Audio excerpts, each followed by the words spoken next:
Balik muna ho tayo at sa tuwing nagkakaroon po ng dagliang pag-aksyon ng mga kinaukulan hinggil sa mga isyong ating ipinapalabas dito sa Bawal ang Pikon, ay tinitiyak din naman po namin na agad na mabalikan para sa atin hong munting paraan ay mapasalamatan sila. Hulyo po ng kasalukuyang taon nang idinulog sa atin sa Bawal ang Pikon ang isang delikadong creek dyan sa Madison Street, Barangay Mariana, New Manila, Quezon City. Yan. Pinuntahan ito ni Monica, muntik na ho siyang nalaglag. Bukas na bukas yan, kuya. Oo, dami ho mga reklamong sinasabi ng mga residente dyan. Kaya, Lalo doon pag maulan, kuya, ngayon maulan, ang dulas daw, minsan na nga raw may nahulog na bata dyan Sabi. Buti ka, di ka nahulog. Muntik lang. Di natuluyan. Mabuti na nga lang, di ka nahulog dyan. Oo. Kung nahulog ka dyan, laking problema. Hindi pa naman marunong lumangoy. Pade-demonstrate mo na ngayon yung ano mo. Hindi, malapit ka na dahil kailangan mo na mag-umpisa ng water rescue training. Pwede. Medyo confident na ako ng bahagya, kuya. Yan. At binalikan ho yan ni Monica Veralio at ng ating Bawal ang Pikon team. At eto na po ang tumambad sa kanila.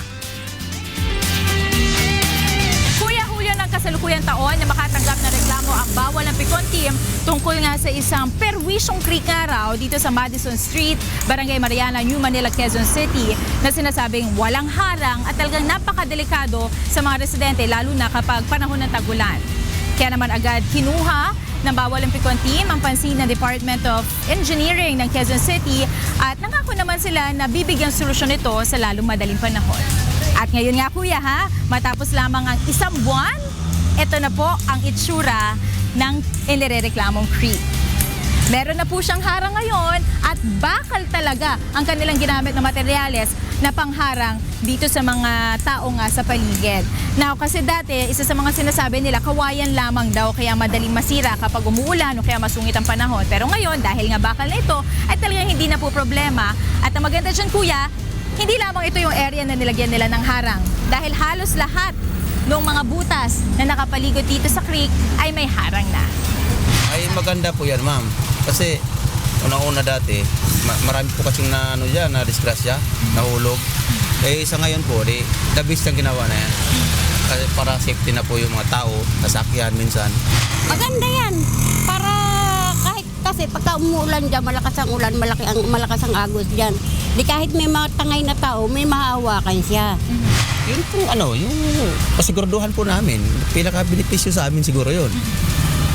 Yung pasiguraduhan namin na hindi na kami malalaglag dyan. Sa akin, yan, malaking tulong yan sa tao. Kasi nakakatakot din sa mga bata. Dati may mga bata dyan naglalaro. Nagpapasalamat din ako. Mas maganda nga, nagagawa ng City Hall ngayon ng mga dapat nilang gawin. 2013 na mawala ng harang itong creek na ito. 3 taon po ang binilang ng ating mga kababayan bago tuluyang napansin ang kanilang problema. Gayunpaman, nagpapasalamat po kami sa Department of Engineering ng Quezon City at pati na rin po sa lokal na pamahalaan ng syudad dahil sa oras naman na idinulog namin sa inyo ang problemang ito ay agad naman ninyong binigyan ng solusyon. Kaya naman po kay Engineer Kabungkal, pati na rin po kay Mayor Herbert Bautista, maraming salamat po. At sana ay patuloy po na maging mabilis ang ating pag-aksyon sa mga problema ng ating mga kababayan. At para naman po sa ating mga kasambahay, lagi po tayo maging mapagmasid at mapagmatyag at laging ibulgar ang mga nakapipikong bagay at tao sa ating bayan. Bawal ang pikon! Bawal ang pikon!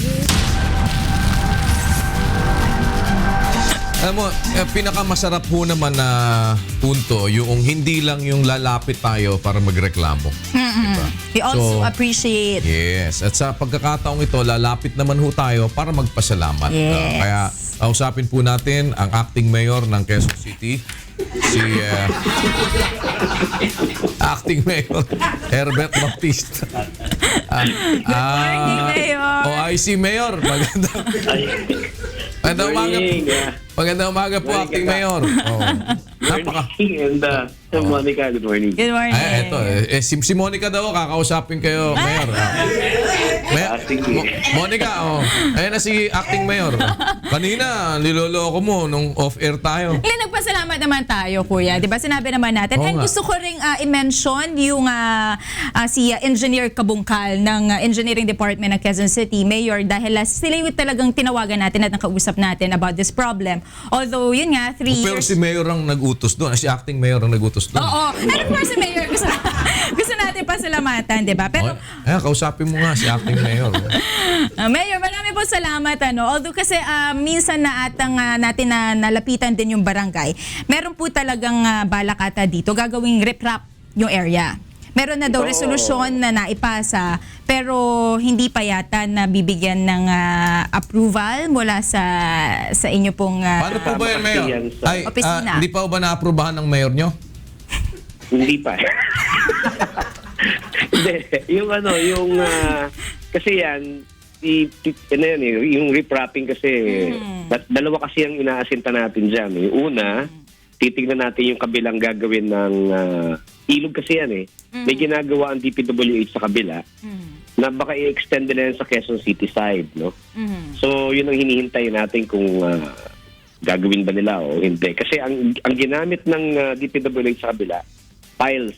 Yung bakal ba, tinutusok dun sa mga gilid-gilid ng mga ilog para mas matibay. Yung nakikita natin ngayon, tsaka tingin ko yung mga nag-iba dyan, kaya nilagyan ng bakal muna temporarily, ang nakalagay dyan riprap lang. Dapat dyan retaining wall na para mas matibay siya. So, we're closely coordinating with the DPWH dahil sa dulo naman ng ilog na yan, meron din namang may konting mga informal settlers kasi na kailangan i-relocate. No? But at least, pag nakita namin na tuloy-tuloy na yung project ng DPWH from San Juan connecting to Quezon City, then definitely hindi lang retaining wall or riprap pa ilalagay dyan, kundi piles na mismo. Yes. Mayor, I have to double check pero parang doon po kasi sa huling pakikipag-usap po natin sa barangay, I think last year po, parang late last year pa po ata yung ipinasa nilang resolusyon tungkol nga dito sa pagre-reprap. So when do we expect po sana na mabibigyan agad ito ng aksyon? I agree. Kahit nasabihin na natin 2 years ago pa yan, pinag-uusapan nga namin yan between Mayor Gia Gomez tsaka ako. Hinihintay namin ngayon yung aksyon ng DPWH. Kasi pagka-ilog talaga, mga DPWH ang gumagawa niyan. Bihirang-bihira yung local government. So kami naman sa Quezon City, ginagawa namin yung mga areas na pwede namin gawin. Itong ilog na to is connecting San Juan kasi. So we have to find out whether or not itutuloy ba nila yung kanilang plano na pile bang gagamitin nila or retaining wall. Kapag ka-retaining wall, edi sabihin namin, kami na lang ang gagawa niya at bayaran nyo na lang kami. At marami na kami mga projects na gano'n na ginagawa with DPWH. Of course, medyo natatagalan kami sa pagsingil sa kanila. But at least natutugunan kagad yung particular na issue na yan. Yes. Mayor, magpapasalamat. Kaya ho kami natawag dahil gusto namin magpasalamat po sa naging pag-aksyon. Dahil we just wanted to show na kung may nilalapit man kami sa inyo, ay na-appreciate naman ho namin yung mga aksyon na ginagawa po ninyo dun sa mga inirereklamo o mga nakapipikong bagay sa ating mga kababayan na gusto nilang maaksyonan at maaaring hindi nakakarating sa inyo.